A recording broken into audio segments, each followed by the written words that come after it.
O que a gente tem para te contar hoje nesse vídeo pode ser que dê o ânimo que você está buscando para começar aí o seu estúdio, o seu próprio negócio. Eu sou Elisa, eu sou fisioterapeuta e eu venho de uma época, eu me formei em 2003, em que ninguém falava sobre Pilates na faculdade. E aí eu soube sobre Pilates no lugar que eu fazia estágio, fui fazer o curso e vim montar o primeiro estúdio numa cidade pequena, São João da Boa Vista, em torno de 100 mil habitantes, em 2006. E aí, naquela época, a dificuldade maior que eu tive foi justamente porque ninguém sabia o que era, as pessoas que tinham a necessidade de fisioterapia procuravam uma clínica convencional, então eu não podia trazer para esse enfoque, e também tinha uma confusão sobre assim, qual que é o papel do fisioterapeuta dentro do Pilates e como que eu ofereço isso para a população em geral. Eu ofereço como uma atividade física segura ou como um serviço de fisioterapia? Só que aí, as pessoas que precisavam de fisioterapia iam para a clínica convencional e para quem precisava de exercício, ia para a academia. Eu tinha que conseguir fazer com que as pessoas viessem conhecer o que era Pilates, porque elas não sabiam, não tinham nem ideia, era essa técnica nova surgindo, e oferecer o meu serviço como profissional de fisioterapia dentro do Pilates.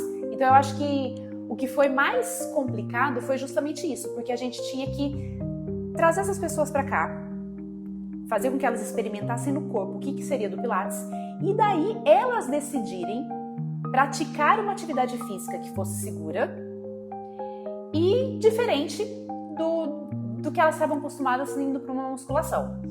Eu acho que as pessoas, então, naquela época, elas tinham um nível de consciência sobre Pilates, assim, muito baixo, assim, o que é Pilates? Zero, nenhum. Escutava falar, não era aquela coisa, comparado ao que a gente tem hoje. Já eu comecei no Pilates em 2011. Foi quando eu me formei. Eu fiquei sabendo do Pilates através da Elisa, ainda não era uma coisa que se falava muito na faculdade, mas eu vi que aquilo era uma oportunidade. Então, assim, era uma época que não era esse nível de consciência do público geral tão baixo, mas não era como o Pilates é visto hoje.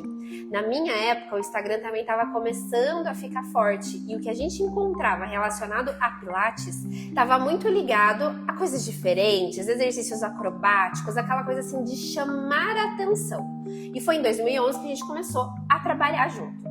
De lá pra cá, considerando que agora estamos em 2024, né, a gente foi criando a nossa metodologia de trabalho dentro do Pilates. Então lá no começo as pessoas precisavam vir saber o que é Pilates, porque nesses anos, né, ao longo desses anos e desde lá do começo, a gente foi trazendo um olhar muito específico para nossa forma de atuar, que foi trazendo pra gente, né, um feedback de nossa, como é diferente aqui. Nossa, eu já fiz Pilates em outro lugar, mas não era assim. Então isso foi trazendo um diferencial para a nossa maneira de atender. Isso é interessante que a Bia falou sobre assim, nossa, eu já fiz Pilates em outro lugar e não era assim. Eu percebia no começo, né, porque gente, 2006 são quase 20 anos. E naquela época, como o Pilates já era um serviço personalizado, assim como é hoje, né? Então é diferente, assim, o valor que você paga numa academia e o valor que você paga no Pilates é diferente justamente porque por mais que você atenda grupos, são grupos pequenos, não dá para comparar com a quantidade de pessoas que passam numa academia. Mas eu percebia que, assim, em momentos em que a pessoa tinha que cortar custos, ela parava o Pilates, porque era considerado como se fosse supérfluo. Não tinha um interesse não é nem só em investir em saúde, mas uma consciência da importância do exercício e dessa prioridade para a saúde na vida no geral das pessoas. Então, eram épocas que eu perdia muitos pacientes, as pessoas paravam mesmo, se tinha qualquer assim, crise financeira está acontecendo no Brasil. O pessoal parava e nem pensava. Depois de um tempo, não sei se você chegou a pegar isso, porque 2006, 2011, são 5 anos. Eu acho que eu percebi, mais ou menos uns 10 anos pra cá, já uma diferença. Até de pessoas que começaram antes comigo, elas iam e voltavam, até que começaram a vir e ficar, porque começaram a perceber essa diferença mesmo, a diferença delas aqui dentro.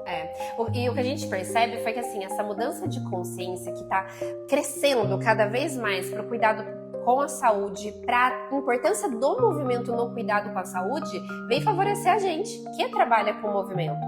mas a gente também vem num processo de educação que acontece com os nossos pacientes para que eles tomem essa consciência de que o Pilates que eles fazem com a gente não é algo supérfluo, que isso faz a diferença na vida deles. Então é uma tomada de consciência. É como se hoje as pessoas que chegam para o Pilates tivessem um nível mais elevado do que é Pilates, porque elas precisam, porque elas têm que se movimentar.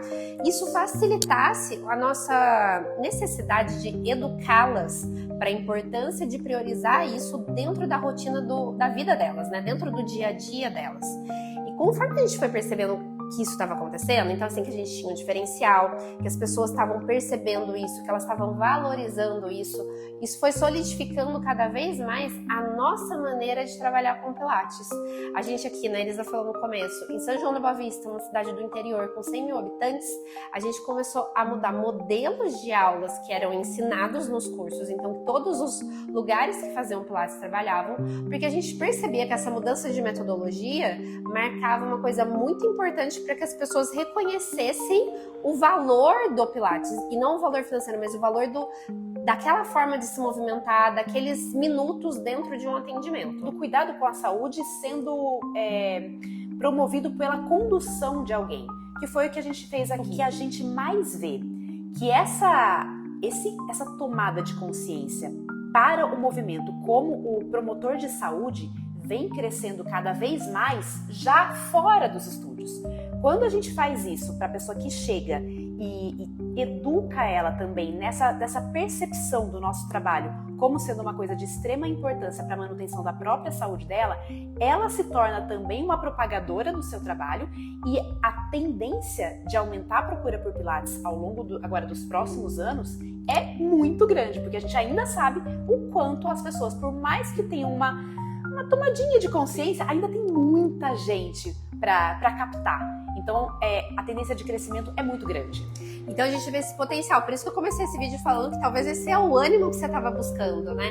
A gente, por mais que tenham mais estúdios de Pilates, a oferta hoje esteja muito maior, a qualidade, em relação à oferta, o tanto de Pilates ali de alta qualidade que se encontra, não é tão alto assim. E as pessoas estão valorizando isso, elas não estão valorizando só o método Pilates, elas estão valorizando a qualidade de atendimento. Então, para uma pessoa que está aí, se é o seu caso, está aí pensando, de repente, começar um negócio, ter qualidade técnica como seu pilar ali, a sua sustentação do seu trabalho, isso é uma grande oportunidade de crescimento de um negócio assim que tem muito para expandir em todos os lugares. Lá para quem está em grandes capitais, em grandes centros, como para quem está de repente numa cidade pequena, no interior, com menos pessoas. As pessoas estão nessa tomada de decisão de consciência num conjunto. Se eu fosse você, eu começaria logo e já do jeito certo.